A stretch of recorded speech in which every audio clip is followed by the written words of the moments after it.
Good morning student. मैंने आपको previous video में जो है चैप्टर 3 जो है सिविक्स का बताया, constitutional design. Next video start करने से पहले मैं आपको जो है प्रीवियस वीडियो में कुछ पॉइंट मैंने जो आपको बताए थे वो मैं आपको रिमाइंड करवा देती हूँ। फर्स्ट जो टॉपिक हमने जो हमारा चैप्टर का नाम था वो था आपका कॉन्स्टिट्यूशनल डिज़ाइन। इसमें जो मैंने आपको टॉपिक बताए थे कि there are certain basic rule that the citizen and the government have to follow, यानी कि कुछ रूल और रेगुलेशन होते हैं जिसको कि सिटीज़न को और गवर्नमेंट को दोनों को ही फॉलो करना पड़ता है। देन उसके बाद जो टॉपिक हमने डिस्कस किया था, why do we need a constitutions, कि हमें कॉन्स्टिट्यूशंस की क्यों ज़रूरत होती है। ठीक है, क्योंकि देखिए जो सोसाइटी है, जो हमारी सोसाइटी है उसमें मेजॉरिटी में भी माइनॉरिटी में भी डिफरेंट डिफरेंट रिलीजन के, कस्टम के और जो है अलग अलग मतलब कास्ट के जो है पीपल्स बिलोंग करते हैं। तो क्या है कि सभी के वो इक्वली ट्रीट करते हुए जो है वो कॉन्स्टिट्यूशंस में कुछ रिटर्न जो है वो रूल बनाए गए हैं जिससे कि मेजॉरिटी और माइनॉरिटी या किसी भी बेस पे जो है वो डिस्क्रिमिनेशन ना हो सके। इसलिए हमें जो है वो कॉन्स्टिट्यूशंस की ज़रूरत होती है।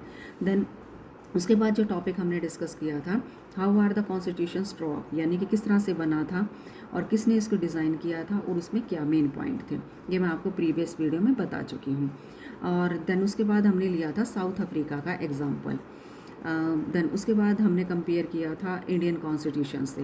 जो साउथ अफ्रीका का जो कॉन्स्टिट्यूशन था उसको कंस्ट्रक्ट करने में, उसको बनाने में बहुत ही ज़्यादा लोगों को स्ट्रगल करना पड़ा था। तो वो किस तरह से क्या स्ट्रगल था वो मैं आपको प्रीवियस वीडियो में बता चुकी हूँ। देन उसके बाद शॉर्टली मैं आपको बता देती हूँ कि democratic constitution in South Africa, the main leading role of the Nelson Mandela and 7 other leaders of the Africa. इन्होंने जो है अपार्थाइड, यानी कि जो कलर के बेस पर जो है वो डिस्क्रिमिनेशन किया जाता है, उसके अगेंस्ट जो है उन्हें स्ट्रगल किया था। और उन्हें जो है रॉबन आइलैंड जो आपकी प्रिजन थी, जेल जो थी, उसमें 28 साल के लिए जो है 28 ईयर्स के लिए जो है उन्हें डाला गया था। देन उसके बाद जो था आपका जो टॉपिक मैंने लिया था स्ट्रगल अगेंस्ट अपार्थाइड, ये आपका 17th और 18th सेंचुरी की मैं बात कर रही हूँ। और वो मेन किस लिए किया गया था, रेशियल डिस्क्रिमिनेशन के बेस पे।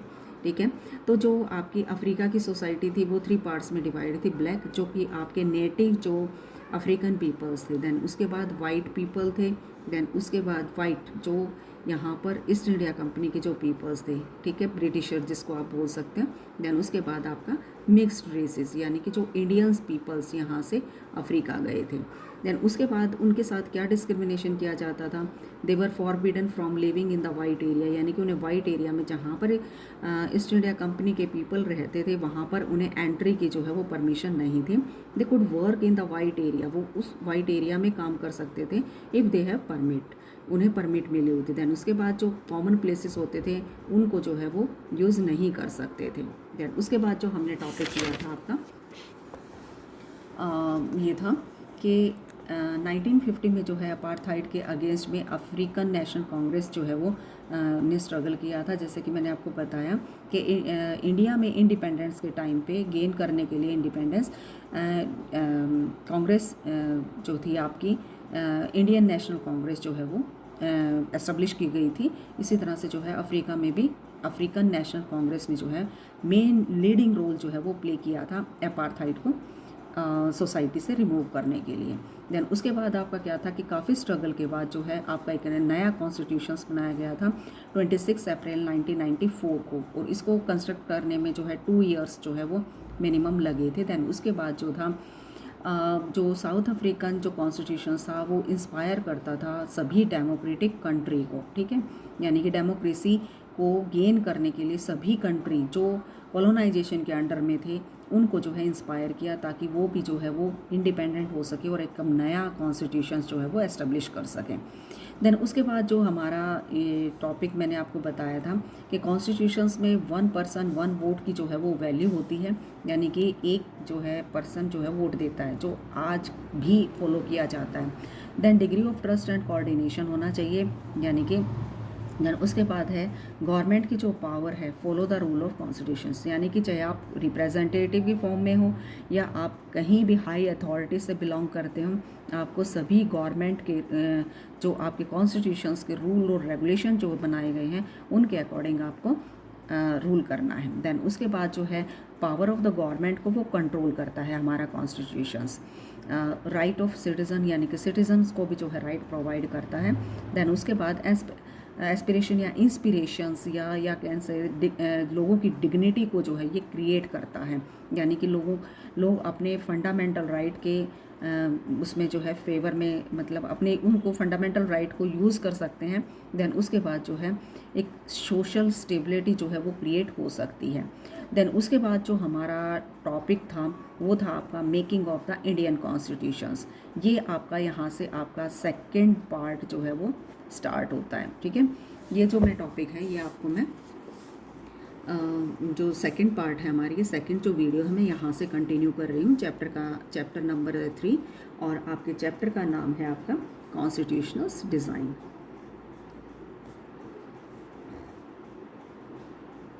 Constitutional design.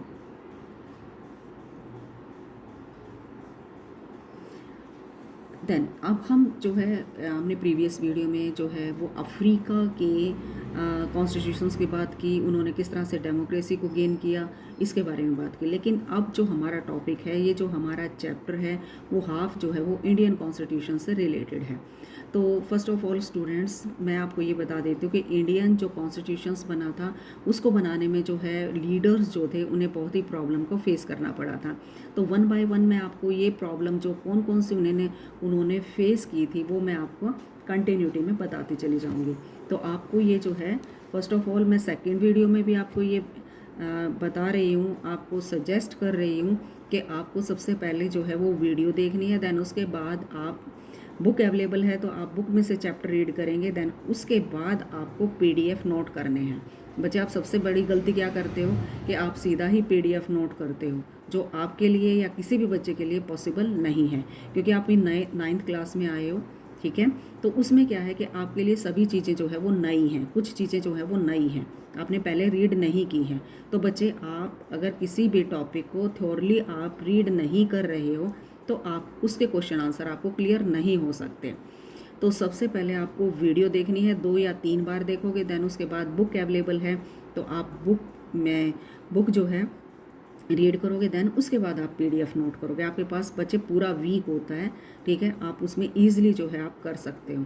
ये आपके बेसिक जो है, बेसिक के लिए भी ज़रूरी है कि आप चैप्टर को पहले क्लियर करेंगे, ठीक है। और ये जो पॉइंट मैं आपको साथ साथ में लिखती चली जाती हूँ। और वीडियो जो है, मेरे ख्याल से तो आपको लगता है, मेरे को ये लगता है कि भाई अगर आप जो है ये वीडियो अगर आप कंटिन्यूटी में देख लोगे तो आपको चैप्टर रीड करने की ज़रूरत नहीं पड़ेगी। और बच्चे, बहुत सारे बच्चों ने जो है 1 मार्क्स के क्वेश्चन भी बनाए, मुझे रिप्लाई भी किया है। तो आप सभी बच्चे जो है ये हैबिट डालें कि आप जो है वो 20 या 25 क्वेश्चन 1 मार्क्स के जो है आप अपनी फेयर नोटबुक में लिखोगे, ठीक है। इससे क्या होगा बच्चे कि मैं आपको भी मैं PDF में भी भेजती हूँ, ठीक है, और मैं वैसे भी करवा सकती हूँ। लेकिन बच्चे, इसका मेन मोटिव क्या है कि आप जो है 1 मार्क्स के क्वेश्चन जब फाइंड आउट करोगे तो इससे आप क्या करोगे कि आप जो है वो इससे चैप्टर की रीडिंग करोगे। चैप्टर की रीडिंग जो है वो मस्ट है, ठीक है। सपोज करो किसी बच्चे के पास अगर बुक नहीं है तो बच्चे, आप जो मैं ये पॉइंट वीडियो में मैं इसलिए ही साथ साथ में लिखती हूँ, जिसके पास बुक नहीं है वो बच्चा जो है इन पॉइंट्स को रीड करके वीडियो में देख के उनसे भी 1 मार्क्स के क्वेश्चन बना सकता है। तो स्टूडेंट्स, हम स्टार्ट करते हैं कॉन्स्टिट्यूशंस डिज़ाइन। तो आपका जो टॉपिक है हमारा वो है making of the Indian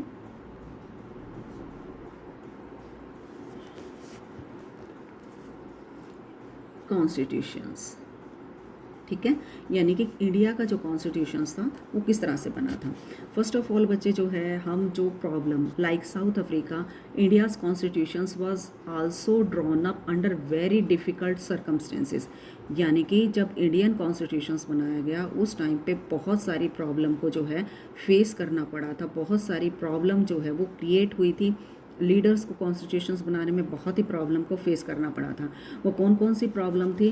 first of all आपकी थी the making of the constitutions for a huge and diverse country like India was not an easy affair. यानी कि आपको पता है कि इंडिया जो है वो वास्ट कंट्री है। India is a vast country. देखिए बच्चे, इंडिया एक बहुत बड़ी कंट्री है। इसमें डिफरेंट डिफरेंट कास्ट के, रिलीजन के, कस्टम के, ट्रेडिशन के बहुत सारे लोग रहते हैं। उनकी कास्ट भी अलग है, उनकी लैंग्वेज भी अलग है, उनका रिलीजन भी अलग है। तो सभी को सेटिस्फाई करते हुए सभी के लिए इक्वली रूल बनाना जो है वो बहुत ही ज़्यादा टिपिकल वर्क था। लेकिन ये जो हमारे लीडर्स थे, इन सभी चीज़ों को, कि सभी के ट्रेडिशन को, सभी के कस्टम को, सभी के रिलीजन को, मेनली रिलीजन को माइंड में रखते हुए उन्होंने जो रूल और रेगुलेशन बनाए वो मेजॉरिटी और माइनॉरिटी ग्रुप को भी इक्वली जो है वो ट्रीट करते हैं। सबसे ज़्यादा प्रॉब्लम ये थी कि इंडिया एक वास्ट कंट्री है और डिफरेंट डिफरेंट पीपल जो बिलोंग करते हैं उनके को लेकर जो है रूल और रेगुलेशन बनाना बहुत ही ज़्यादा डिफ़िकल्ट था। ठीक है। देन जो सेकंड टॉपिक हमारा आता है, the country was born through a partition on the basis of the religious differences. यानी कि आप जो सेकंड पॉइंट आप बचे हैं उसको ध्यान से देखिए कि जब आपका 1947 में जो है इंडिया इंडिपेंडेंट हुआ तो उस टाइम पे क्या था कि आपके हिंदू और मुस्लिम, हिंदू प्लस मुस्लिम जो थे वो पीपल, उनके बीच में डिस्प्यूट हो गया था रिलीजन को लेकर। ठीक है, रिलीजन को लेकर जो है वो डिस्प्यूट हो गया था। हिंदू और मुसलमान, आपको शायद मुझे बताने की ज़रूरत ना पड़े ज़्यादा डिटेल में, क्योंकि सभी बच्चे नोन हैं कि जो है हिंदू और मुस्लिम में जो है रिलीजन को लेकर किस तरह से जो है वो डिस्प्यूट हुआ था। बहुत सारी फिल्म्स भी जो हैं वो बनाई गई थी इस टॉपिक पे। ठीक है, तो उस टाइम पे इन चीज़ों को, मतलब दोनों को ही इक्वली ट्रीट करते हुए इक्वली रूल बनाना जो है वो सभी के लिए, सभी रिलीजन, दोनों रिलीजन को, ठीक है, सेटिस्फाई करते हुए रूल बनाना बहुत ही ज़्यादा मुश्किल हो गया था। फर्स्ट प्रॉब्लम थी कि वास्ट कंट्री है, सभी को सेटिस्फाई करना, अलग अलग रिलीजन, कास्ट वगैरह को। देन उसके बाद आपका था हिंदू और मुस्लिम, जो उनके बीच में डिस्प्यूट हो गया था रिलीजन को लेकर। उस टाइम पे उस सिचुएशन को कंट्रोल करते हुए एक इक्वली जो है कॉन्स्टिट्यूशंस बनाना, it's not an easy task. Then उसके बाद जो हमारा थर्ड जो पॉइंट आता है, The British has left to the rulers of the princely states to decide whether they wanted to merge with India or with Pakistan or remain independent। यानी कि देखो, जैसे मैं आपको बता देती हूँ कि जब ईस्ट इंडिया कंपनी यहाँ से गई, यहाँ से उनका रूल ख़त्म हुआ, तब क्या प्रॉब्लम थी कि इंडिया जो था वो प्रिंसली स्टेट, प्रिंसली स्टेट, बच्चे मैं आपको बताती हूँ, आपने 8th में भी पढ़ा होगा कि प्रिंसली स्टेट का मीनिंग है कि छोटी छोटी जो रियासतें थी, छोटे छोटे जो राज्य बटे हुए थे, जो वहाँ पर जो है रूलर्स रूल कर रहे थे, उनको मर्ज करना पूरे इंडिया में जो है, और फिर एक इंडिविजुअल, यानी कि एक, आप ये कह सकते कि पूरे इंडिया को एक डेमोक्रेसी के अंडर में लाना जो है वो बहुत ही ज़्यादा मुश्किल था। ठीक है, जो थर्ड जो प्रॉब्लम आई थी वो थी हमारी प्रिंसली स्टेट्स। ठीक है, तो मैंने आपको 3 प्रॉब्लम बताई कि इंडिया को वास्ट कंट्री है, बहुत सारे रिलीजन वगैरह के लोग जहाँ पर रहते हैं। देन उसके बाद जो हिंदू और मुस्लिम में जो है 1947 में डिस्प्यूट हुआ था, उसको जो है सामने रखते हुए जो है कॉन्स्टिट्यूशंस बनाना बहुत ही मुश्किल था। देन उसके बाद जो आपका थर्ड था कि जो प्रिंसली स्टेट थी उनको पूरा एक साथ मिलाकर जो है पूरा इंडिपेंडेंट इंडिया बनाना, डेमोक्रेसी एस्टेब्लिश करना बहुत ही ज़्यादा मुश्किल था। देन उसके बाद आपका क्या आता है, जो मैं जो नेक्स्ट टॉपिक आपका लूँगी, the path of the constitutions, यानी कि किस तरह से जो है ये कॉन्स्टिट्यूशंस बनाया गया था, स्टार्टिंग में क्या प्रॉब्लम थी।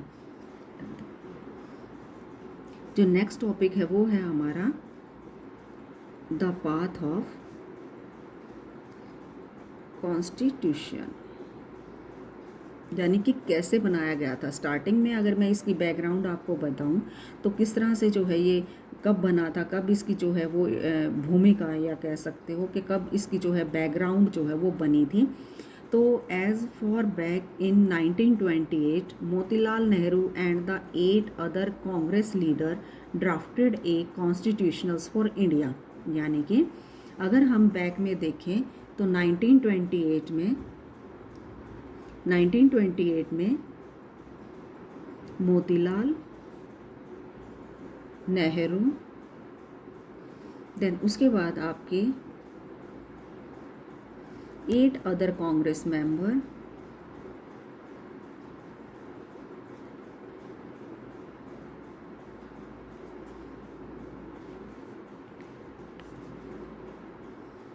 एक साथ पूरा कवर करना, पुराना चाहिए। कांग्रेस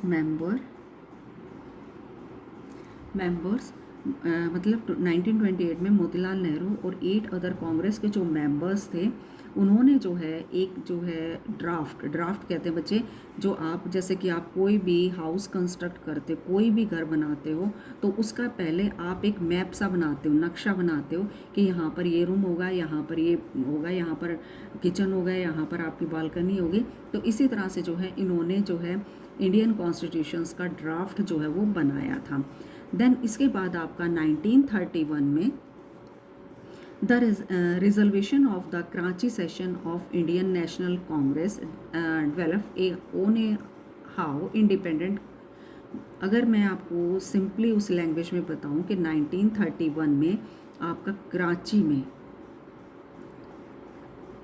में एक मीटिंग हुई थी, कराची सेशन बोला जाता है, यानी कि जो इनकी मीटिंग होती थी उसमें 1931 में कराची में जो सेशन पास हुआ था इंडियन नेशनल कांग्रेस का, उसमें जो है बहुत सारे लीडर्स ने वो पॉइंट डिस्कस किए थे जो कि आपके कॉन्स्टिट्यूशंस में इंक्लूड किए जाने थे। ठीक है, अगर मैं इसकी बैकग्राउंड की बात करूं तो 1928 में मोतीलाल नेहरू और दूसरे 8 जो अदर कांग्रेस के मेंबर्स थे, इन्होंने इसका ड्राफ्ट बनाया था, इसका एक मैप सा बनाया था। 1931 में जो कराची में जो सेशन स्टार्ट हुआ था उसमें जो थे आपके जो ये जो कॉन्स्टिट्यूशन है, इसके जो रूल और रेगुलेशन बनने थे उनको जो है वो फिर से जो है एक बार जो है वो फ्रेम अप किया गया था। ठीक है, कि कौन कौन से रूल और रेगुलेशन बनाए जाएंगे। आपका क्या है कि इसमें जो पॉइंट जो आपके ऐड किए गए थे, ठीक है, उसमें था आपका यूनिवर्सल अडल्ट फ्रेंचाइज, यानी कि जो 18 पहले तो 21 था, अब जो है आपका 18 ईयर्स है, तो यानी कि जो आपके अडल्ट्स हैं उनको जो है वोटिंग का राइट होना चाहिए। There is a no discrimination on the basis of the rich and poor, minority, majority, male female, ये डिस्क्रिमिनेशन नहीं होना चाहिए। यानी कि आपका यूनिवर्सल अडल्ट फ्रेंचाइज होना चाहिए। राइट टू फ्रीडम, यानी कि सभी को जो है वो फ्रीडम होनी चाहिए, एंड राइट टू इक्वेलिटी। ठीक है, and protecting the right of the minority, यानी कि जो है माइनॉरिटी को जो है वो प्रोटेक्शन मिलना चाहिए। ये आपके जो है पॉइंट जो है वो इस उसमें जो है वो पॉइंट आउट किए गए थे कि ये सभी को जो है मिलने चाहिए। मैं आपको लिख भी देती हूँ, आप इनसे 1 मार्क्स के क्वेश्चन जो है वो आप बना सकते हैं जिनके पास बुक अवेलेबल नहीं है। पहले था आपका यूनिवर्सल अडल्ट फ्रेंचाइज,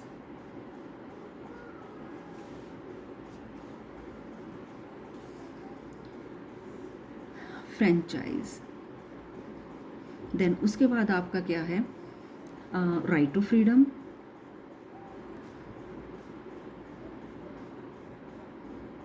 देन उसके बाद आपका है equality,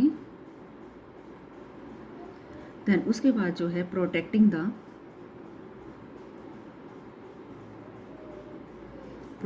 the rights of minorities. ठीक है, ये आपके इसमें डिस्कस किए गए थे।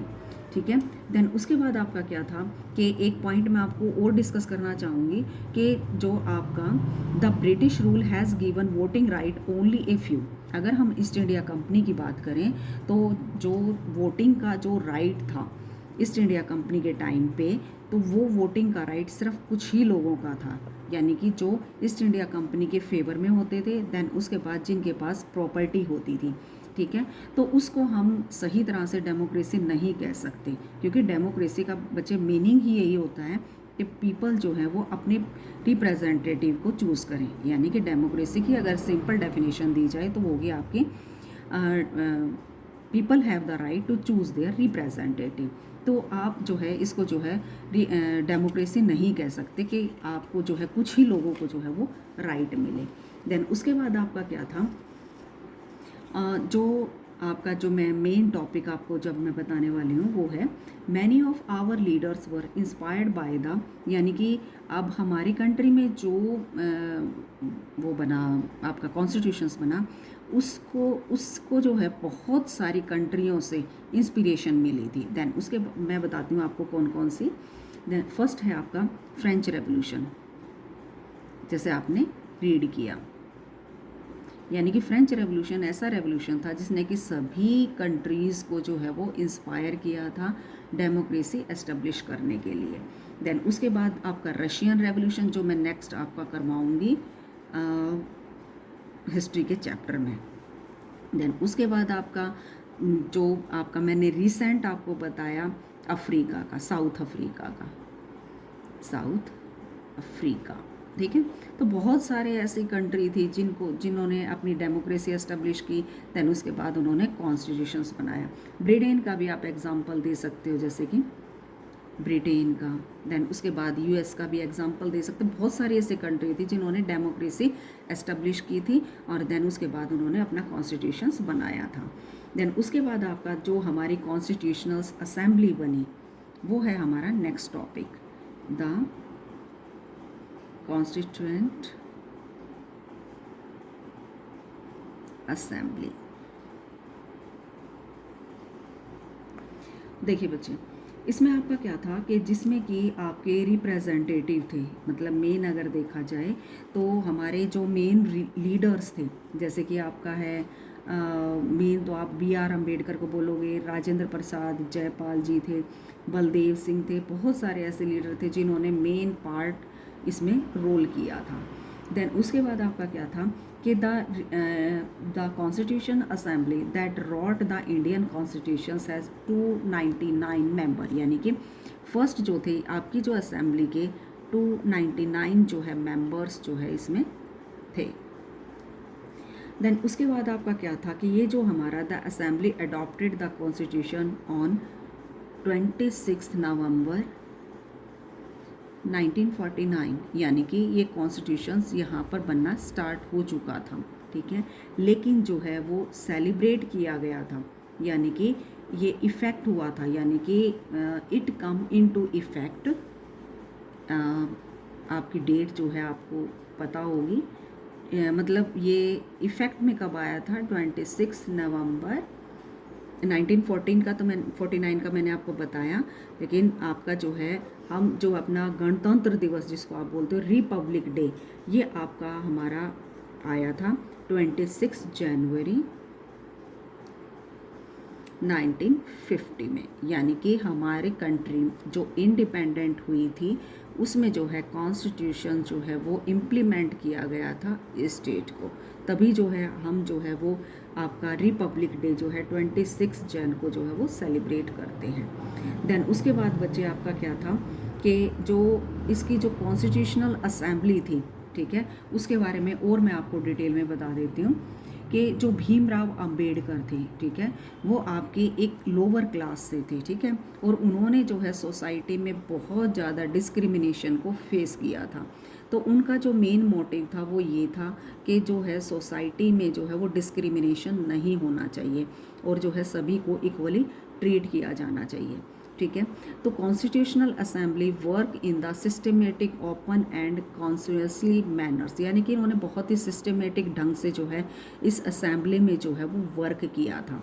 देन उसके बाद आपका मैं आपको लिख भी देती हूँ,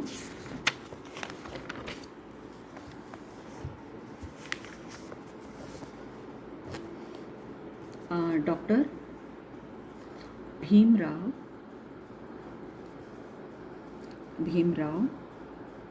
या बी आर अम्बेडकर भी आप लिख सकते हो, जो मेन थे उन्होंने ड्राफ्ट बनाया था कॉन्स्टिट्यूशंस का for discussion. Several round of through out discussion took place in the draft committees, यानी कि जो कमेटी बनाई गई थी जो इसमें मेंबर्स थे, इसमें बहुत सारे पॉइंट बार बार जो है वो डिस्कस किए गए थे।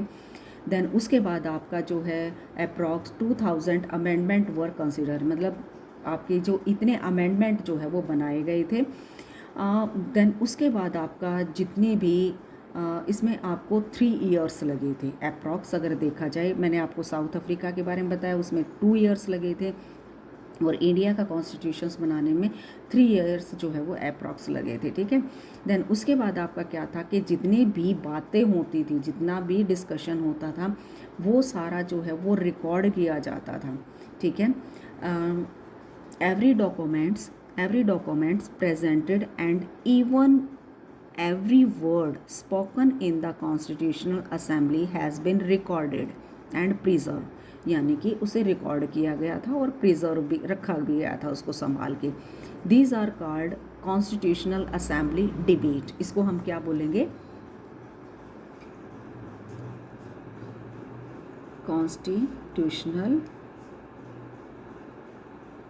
कॉन्स्टिट्यूट असेंबली डिबेट्स, ठीक है। तो इसमें जो है, और इसको जो है वो when printed these debate are 12 bulky volumes, यानी कि 12 जो है वॉल्यूम में इसको जो है वो लिखा गया था और इसको सेव किया गया था, ठीक है। This debate provide the rationals behind every provision of the constitutions, यानी कि मेन जो था कि आपका कि किसी के बीच में भी डिस्क्रिमिनेशन ना हो, ये मेन पॉइंट इसमें रखे गए थे। देन उसके बाद जो हमारा नेक्स्ट टॉपिक आता है, guiding value of the Indian constitutions. Guiding values of the Indian constitutions. देखिए बच्चे, मैं आपको एक चीज़ बता देती हूँ कि अगर आप इंडियन इंडिपेंडेंस की बात करें, इंडिया के इंडिपेंडेंट होने की बात करें, तो मेन जो लीडिंग रोल था वो आपके महात्मा गांधी का था, ठीक है। महात्मा गांधी का था, ठीक है। तो महात्मा गांधी ने जो है कॉन्स्टिट्यूशंस को बनाने में कोई भी अपना मतलब मेन जो है कंट्रीब्यूशन नहीं दिया था। उसका रीज़न मैं आपको बताती हूँ बच्चे, आपको बुक में नहीं मिलेगा, मैं अपनी तरफ से बता देती हूँ कि जो भीमराव अंबेडकर जो थे और महात्मा गांधी के बीच में जो है डिस्प्यूट हो गया था छोटा सा, कि वो जो है महात्मा गांधी नहीं चाहते थे कि जो बैकवर्ड क्लास हैं, जो रिज़र्व क्लास हैं, मतलब जो बैकवर्ड क्लास हैं, एससी हैं, एसटी हैं, जो भी हैं, वो उनको रिजर्वेशन मिले। वो इसलिए ये चाहते थे, इसलिए नहीं चाहते थे क्योंकि फिर वो सोसाइटी से बिल्कुल अलग हो जाते, ठीक है। लेकिन भीमराव अंबेडकर जो है उन्हें रिजर्वेशन दिलवा के उन्हें सोसाइटी में आगे डेवलप करना चाहते थे। सो गांधी जी का इसमें जो है कॉन्स्टिट्यूशंस में कहीं पे भी जिक्र नहीं आता है। देन उसके बाद this dream of an India that has eliminated inequality was shared by doctor Ambedkar, यानी कि जो इनइक्वालिटी थी वो आपकी क्या थी कि मेन जो था वो रिमूव कर देना चाहते थे सोसाइटी से, ठीक है।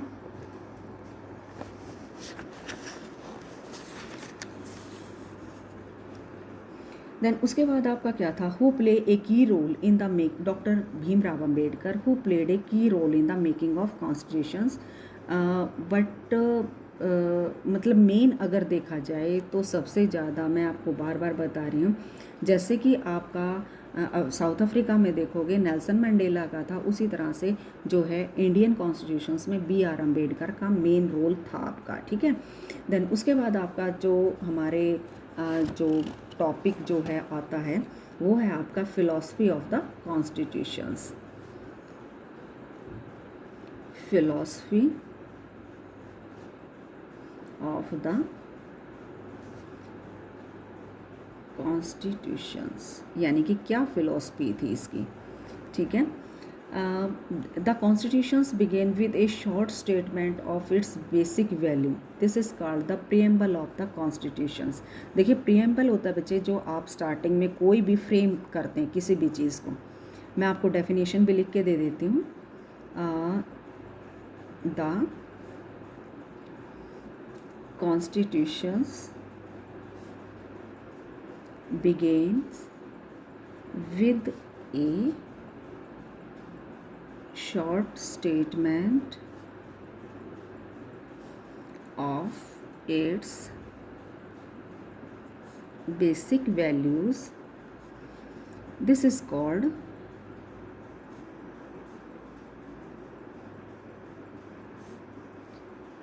preamble preamble to the constitution,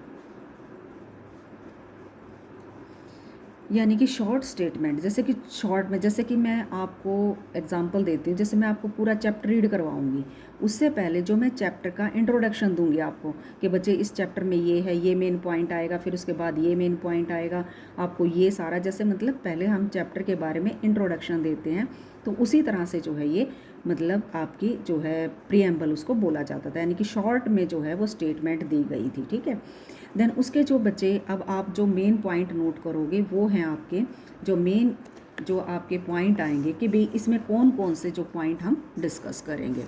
इसमें है आपके we the people of India, first topic जो हम डिस्कस करेंगे, we the people of India. ये आप पॉइंट आप एनसीईआरटी की बुक में भी आपके 51 पेज पे हैं, आप उनको क्लियर कर सकते हो और बहुत ही ईजी हैं, आप उनको 1 मार्क्स में भी कर सकते हो।